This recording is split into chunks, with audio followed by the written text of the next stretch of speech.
There's gold up in them hills, or at least that's what you've heard. You've got your shovel with you and it's time to start digging. But watch out, because the other bandits aren't going to let you dig all on your own. You'll have some stiff competition in Digging Bandits, which was designed by Jason Costa and published by Think Inside the Box Creative Inc., who helped sponsor this video. Howdy partner, my name is Nick Murphy of the Brothers Murph, and we are here with Board Game Geek.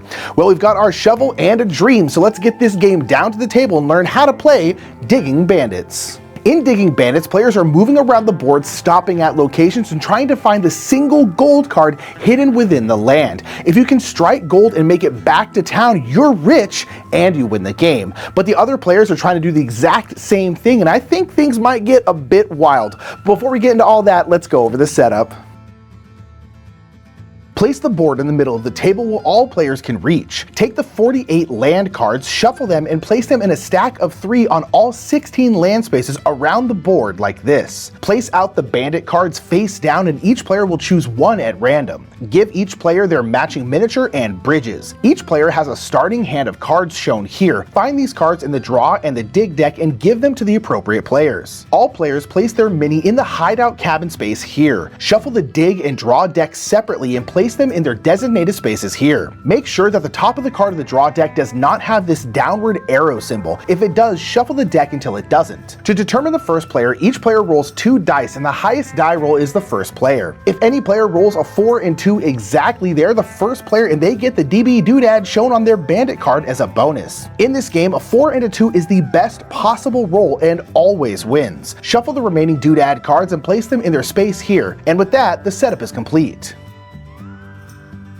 In Digging Bandits, you will be moving around the board, digging for the gold, and maybe even dueling your opponents. We're going to talk about the structure of a turn and then get into all the different cards, as the card play is the crux of the game. On your turn, you will roll the 2 dice and then move that many spaces around the board. If you roll a 4 and a 2, you can warp to any location on the board. You start in the hideout cabin and you will be going north to begin. Once you arrive at your destination, you may play a DB doodad card with this star symbol if you have one. This is a bonus action and it must be played before taking your main action. Then you must take at least one of the 3 main actions. You may dig and dig through the land cards at that location. You may play 1 or more draw cards of the same type. You may draw 1 card off the dig deck and then 1 card off the draw deck in that order. If you're in town, you can build bridges on the board, turn in matching wanted posters to eliminate your opponents, or cash in the gold card and win the game. After your turn, you will discard any cards played to the bottom of their respective decks, and the next player will take their turn. At these locations, there are spots for you to dig, and that is represented by these land cards. Each space starts with 3 land cards on it, and if there are no more land cards at that location, you cannot dig there. When digging, you will use these dig cards, and you will craft your digging hand before you start removing the land cards. You can use 1 card by default, but cards with this shovel symbol can be added to your hand to increase your digging hand. Normal ground can be removed with a shovel. If you come across a stone, you will have to have a stone pickaxe to break through it. If you uncover a tech card, you will keep it face up in front of you, as certain cards require you to have tech cards to play them. If you come across a wanted poster, you will keep it in your hand without showing it to the other players. The matching wanted card will be in the draw deck or perhaps in another player's hand, and if you have 2 matching cards, you may go to a town, turn them in, and eliminate that player. If you come across dynamite, it immediately explodes and you will lose all the cards played and held by you, though note that it does not destroy bridges and cards played onto the board. The last thing you can dig up is the gold card. If you dig this up, you will keep it and you will not reveal that you found it. When in a town, you can turn in the gold and you win the game. Aside from shovels and pickaxes, you may come across wheelbarrows and mining sites. Wheelbarrows require you to have 1 tech card to be played, and they remove 2 layers of land from a location, though remember, to get through a stone, you will still need a stone pickaxe. The mining site requires you to have 3 tech cards and it will remove all the cards from a location, including stones. Draw cards can be used to do a variety of different things.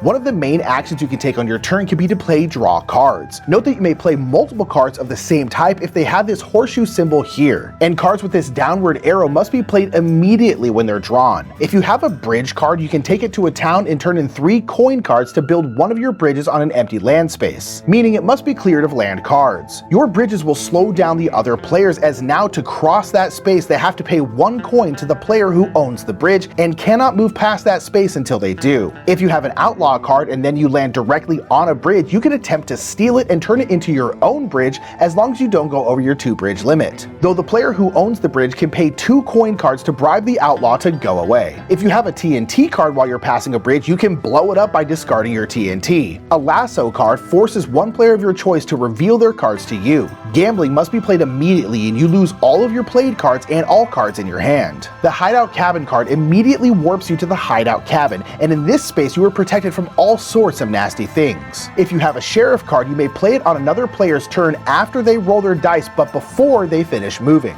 You may play this card to make it so they cannot do a bonus or main action. The Shuffle Draw deck means you immediately shuffle the draw deck and place it back in its space. Note that you may choose to stop shuffling when there's a Play Immediately card on top, leaving a possible trap for your opponents. The Tip card lets you immediately take 1 or 2 cards from the top of the landfill pile, view them secretly, and place them onto any land space on the map that doesn't have a bridge or a private plot card. If you place a trade card, you will flip the 1-minute timer and announce what cards you would like to trade. If multiple players want to trade you, you will choose who you trade with. Note that you must finish this trade before the timer runs out, and there is no bluffing about what you will trade. When a train heist card is drawn, it is immediately played and all players pass all cards in their hand to their left. Note that if you are in the Hideout Cabin, you are exempt from this. If a duel card is drawn, it is immediately played and the active player chooses another player to duel. Both players roll 2d6s and the higher roll wins. Remember that a 4 and a 2 is always the highest roll. The winning player gains all of the losing player's cards. If you have a Cowboy card, you can play it to stop lots of things from happening. You can use a Cowboy to disarm dynamite when you uncover it. You can block train heists, gambling, duels, hideout cabins, lassos, TNTs, outlaw cards, and the building of bridges. Cowboys can prevent a player from digging up or picking up dig or draw cards, and it can even be used to counter another cowboy. Note that a cowboy cannot stop the turning in of wanted posters, the gold card, or block DB doodads. Speaking of DB doodads, let's talk about those. Every time you return to the hideout cabin, you will gain a doodad. Bandits block will stop another player's doodad and will stop any attack directed at you. Card cash allows you to exchange 3 cards in hand for 3 cards in the dig and or draw decks. Note that any cards with the arrow must still be played immediately. The double time card can be played after your turn to take a second turn. The Golden Guide card allows you to look at all the land cards at a location before deciding to dig there. The Money Magnet forces all players to give you all the coin cards in their hand. The Ouija Oracle allows you to look at the top 3 cards off the draw deck. The Private Plot may be played on a location with at least 1 land card and no one else may dig or affect that location. The Saving Spoon allows you to re-enter the game if you are eliminated from a player turning in your wanted posters, or it can be used to dig, removing all layers of land, and it's invulnerable to dynamite. Lastly, the Western Warp card allows you to move directly to any space on the map, including towns and the hideout cabin. And that is all the cards in the game. You can win the game by finding the gold and turning it in at a town, or by being the last player standing. And that is how to play Digging Bandits. Digging Bandits is all about trying to plan ahead, but ultimately having those plans ruined by the other pesky players. You've got to try and find the gold or the wanted posters first before the other players stop you. When the desert yields an ancient map, its tattered parchment whispers of a golden fortune buried deep beneath the shifting sands. Who will find it first? Well, only the desert knows. And if Digging Bandits seems like a game you'd enjoy, make sure to check it out and learn more. Until next time, I've been Nick Murphy, and that is how to play Digging Bandits. Have a great day.